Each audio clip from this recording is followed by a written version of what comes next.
ऐसे में दिव्यांग, पिछली बार हमने देखा था जब जुलाई में बजट आया था तो फिर वो जो सहयोगी थे और उनके जो शासित राज्य थे बिहार से लेकर आंध्र प्रदेश तक, उनके लिए खास स्पेशल पैकेज आया। क्या इस बार उस तरीके की कुछ गठबंधन की मजबूरियों के तहत भी बजट में प्रावधान रखे जा सकते हैं? आपको ऐसा लगता है?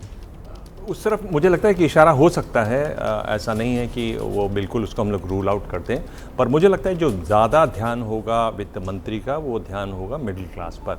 और ये दिल्ली का चुनाव, ये हम लोग बार बार अपने डिस्कशंस में पिछले 4-5 दिनों से इसकी चर्चा कर रहे हैं और सरकार को भी इसकी भनक लग गई है कि इस पर हम लोग बहुत तेज़ी से चर्चा कर रहे हैं। आप देखिए जो प्राइस है, उसने जो हिसाब बनाया है उसके हिसाब से 6 लाख से 36 लाख रुपए सालाना जो कमाते हैं प्राइस के अनुसार वो मिडिल क्लास में आते हैं और 67% लोग हैं दिल्ली के जो मिडिल क्लास में आते हैं। बहुत बड़ी आबादी है। अगर देश की बात करें तो 57 करोड़ लोग हैं जो इस मिडिल क्लास में आते हैं। तो अपने आप में कोई भी कदम मिडिल क्लास के लिए अगर उठाती है सरकार तो एक तरीके से बड़ा फ़ायदा, एक बड़ा पॉजिटिव होगा। और ये वो मिडिल क्लास है जो लगातार सरकार के साथ खड़ा रहा है चुनाव दर चुनाव, और उसको मिलता कुछ नहीं है। ये भाव मिडिल क्लास में है कि जो गरीब हैं उनको तो सीधे कैश ट्रांसफ़र से, और हम देख रहे हैं लगातार जिसको रेवड़ी लोग कहते हैं, जिसको ज़रूरी मदद भी लोग कहते हैं, वो मिल रहा है। अगर अमीरों की बात देखें तो अमीरों का जिस तरह से टैक्स घटाया गया, कॉर्पोरेट टैक्स 40% से 15 से 25% किया गया, तो अमीरों को एक तरीके से मदद मिल रही है। लेकिन भाव ये है कि मिडिल क्लास को लगातार मोदी सरकार को समर्थन के बावजूद उतनी राहत नहीं मिलती जिसकी उनको उम्मीद है। तो ये एक बड़ी चिंता की बात है मिडिल क्लास के लिए। सिर्फ मिडिल क्लास के नज़रिए से मैं बात कर रहा हूँ इस समय। और वित्त मंत्री जो हैं वो एक तरीके से उनकी बड़ी हमदर्दी रहती है इस क्लास से। वो इन लोगों को समझती हैं, बाकी लोगों को भी समझती हैं, पर इन लोगों को भी अच्छा खासा समझती हैं। अगर आपको ध्यान हो तो ये वही वित्त मंत्री हैं जिनको जब चुनाव लड़ने के लिए कहा गया था तो उन्होंने कहा कि वो चुनाव नहीं लड़ पाएंगी क्योंकि उनके पास पैसे नहीं हैं। तो एक बहुत महत्वपूर्ण सेक्शन है जिस पर लगता है कि इस बार फोकस होगा। और अगर आप देखें मिडिल क्लास की हालत वाकई में ख़राब है। मैं इसलिए कह रहा हूं कि जो छोटी कारें हैं जो मिडिल क्लास के लोग अक्सर खरीदते हैं उनकी बिक्री में करीब 15% कमी आई है। अगर टू व्हीलर्स की बात करें प्री कोविड और आफ्टर कोविड, अब टू व्हीलर माना जाता है कि मिडिल क्लास वाला ही खरीदेगा, गरीब तो खरीदेगा नहीं, अमीर भी नहीं खरीदेगा, उसमें भी करीब 40 लाख यूनिट्स की कमी आई है।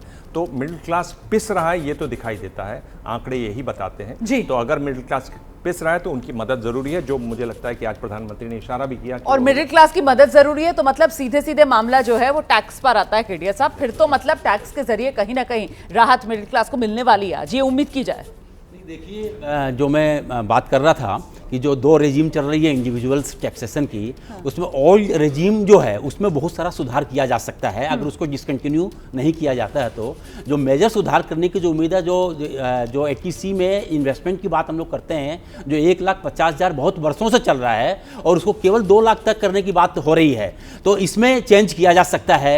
जो हाउसिंग लोन में जो इंटरेस्ट में छूट की जो बात है, जो 2 लाख रुपया भी है, उसको बढ़ा के 3 लाख रुपया किया जा सकता है। तो इस तरह की कुछ चीज़ें की जा सकती हैं। जो थ्रेशोल्ड लिमिट है उसको 2.5 लाख से 3 लाख किया जा सकता है। और जो मैंने पहले भी कहा था, जो सरचार्ज आपने क्योंकि यहाँ पर ATC का जिक्र किया तो वो एक तीर से 2 निशाने वाला मामला भी हो सकता है, क्योंकि पिछले दिनों बैंकों की तरफ से भी ये एक चिंता जताई गई थी कि साहब जो जमा है बैंकों का वो घट रहा है और जो म्यूचुअल फंड्स और बाजार है वहां पर ज्यादा पैसा जा रहा है। तो वो मिडिल क्लास को राहत की राहत और साथ ही साथ बैंकों में भी जमा बढ़े, उसका भी कोई जुगाड़ यहाँ पर तलाशा जा सकता है। एक तीर और 2 निशाने। केडिया साहब, देखिए, इंडिया में जो टैक्स पेयर्स हैं वो बहुत इमोशनल होते हैं। जो ओल्ड रेजिम चल रही है उनके साथ उनका इमोशन जुड़ा हुआ है और इन्वेस्टमेंट में वो लोग विश्वास करते हैं। वो चाहते हैं कि एक सेकंड में आपको रोकूंगी। तस्वीरें आ गई हैं राष्ट्रपति भवन के भीतर से, सीधी तस्वीर आप इस समय देख रहे हैं।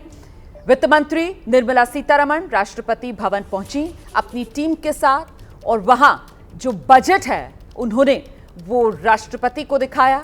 राष्ट्रपति का अनुमोदन लिया जाता है और उसी से जुड़ी ये तस्वीरें आपके सामने हैं। राष्ट्रपति भवन में मुलाकात करते हुए वित्त मंत्री निर्मला सीतारमण राष्ट्रपति द्रौपदी मुर्मू से।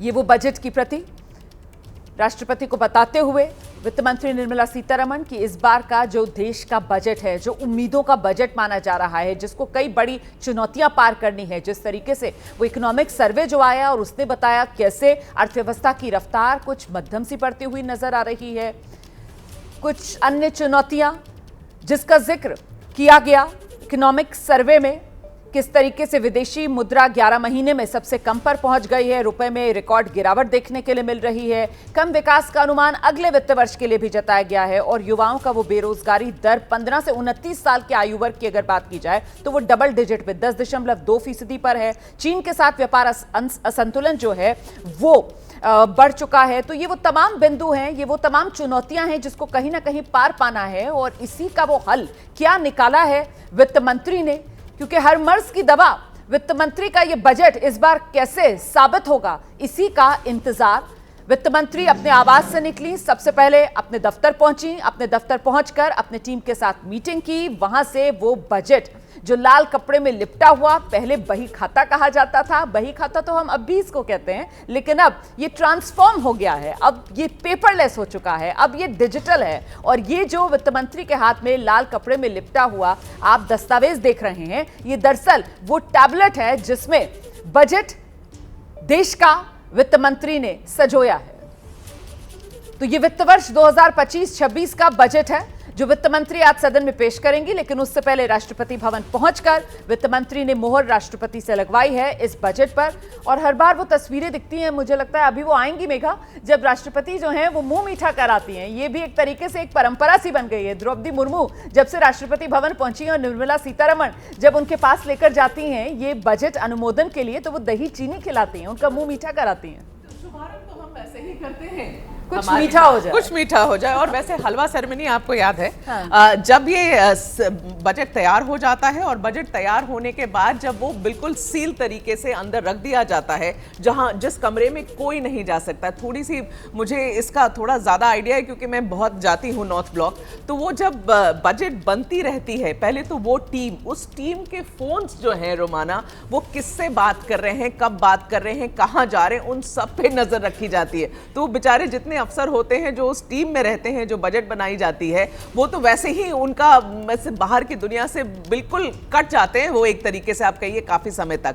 और जब ये बन जाता है, बिल्कुल तैयार हो जाता है बजट, फिर वो हलवा सेरेमनी होती है जिसमें वित्त मंत्री खुद ही रहती हैं, सब पूरी टीम को हलवा खिलाती हैं। इस बार काफी निराशा हुई क्योंकि इस बार वो जो हलवा सेरेमनी थी उसकी तस्वीरें सार्वजनिक नहीं की गई इस बार इसलिए बहुत निराशा हुई। बाकायदा इस बारे में जानकारी सामने निकल कर आई कि वो तस्वीरें इस बार सार्वजनिक नहीं की गई है हलवा सेरेमनी की। तो मैं शायद उसको मिस कर गई होंगी, लेकिन हलवा सेरेमनी जब होती है उसके बाद उस सील कमरे में बजट की कॉपियां रख दी जाती हैं। और आज ऑफ कोर्स अब जब राष्ट्रपति भवन में है वित्त मंत्री, तो हाँ, दही चीनी से तो हम एग्जाम देने जाते हैं रोमाना, तभी माए पिताजी आपको दही चीनी ही खिलाते हैं। तो इसी से शुभारंभ आज का दिन। लेकिन मुझे लगता है कि आज देखिए मार्केट में जो उछाल है रोमाना जिसकी हम बात कर रहे थे, वो एक तरीके से इंडिकेट करती है, मार्केट तो सबसे बड़ा इंडिकेटर है कि क्या होने वाला है। एक तो इन्हें तो एक हम लोगों से ज्यादा सेंस तो मार्केट वालों को होता है कि क्या होने वाला है, और शायद मैं कहूं कि थोड़ा अंदाजा भी हमसे थोड़ा ज्यादा भी होता होगा,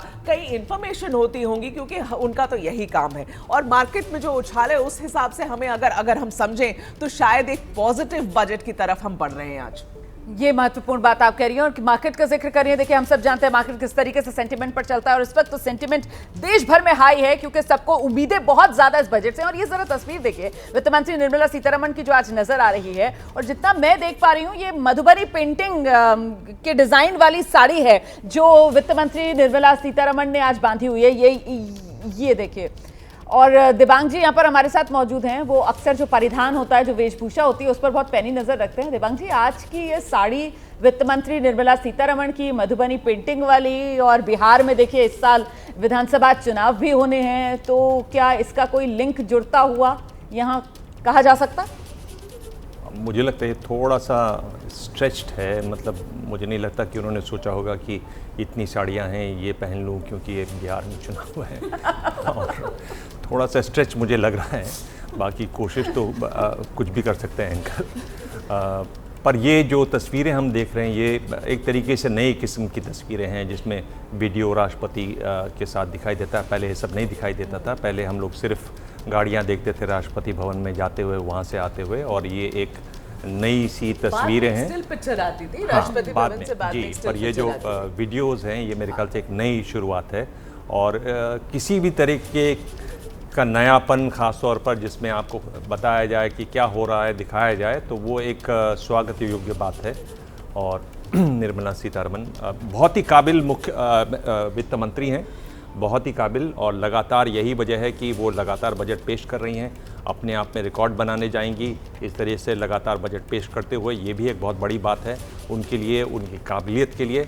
यानी ऐसी वित्त मंत्री हैं जो चुनाव नहीं लड़ती हैं लोकसभा का, उसके बावजूद वहाँ पर खड़ी हुई हैं राष्ट्रपति भवन में इस समय मंत्री के तौर पर। तो ये एक उनकी काबिलियत की, उनकी क्षमता की एक तरीके से बहुत बड़ी तारीफ है। बिल्कुल, और कहीं ना कहीं वो महिला सशक्तिकरण, उसकी भी एक बड़ी ये तस्वीर है जो सामने निकल कर आ रही है राष्ट्रपति भवन से, जहां राष्ट्रपति द्रौपदी मुर्मू से मुलाकात करने के लिए वित्त मंत्री निर्मला सीतारमण पहुंची हैं और राष्ट्रपति से बजट पर एक तरीके से मोहर जो वित्त मंत्री ने लगवा ली है। और इस बीच देखिए, अभी तक जो बजट का सिलसिला मोदी सरकार में शुरू हुआ, उसमें जो बड़े ऐलान हुए, जरा वो सिलसिलेवार तरीके से हम दर्शकों को बताएंगे कि किस तरीके से बजट के दौरान वो बड़े ऐलान हुए हैं, जिसमें इनकम टैक्स छूट जो है वो 2.5 लाख तक बढ़ाने का फैसला 2014 में लिया गया।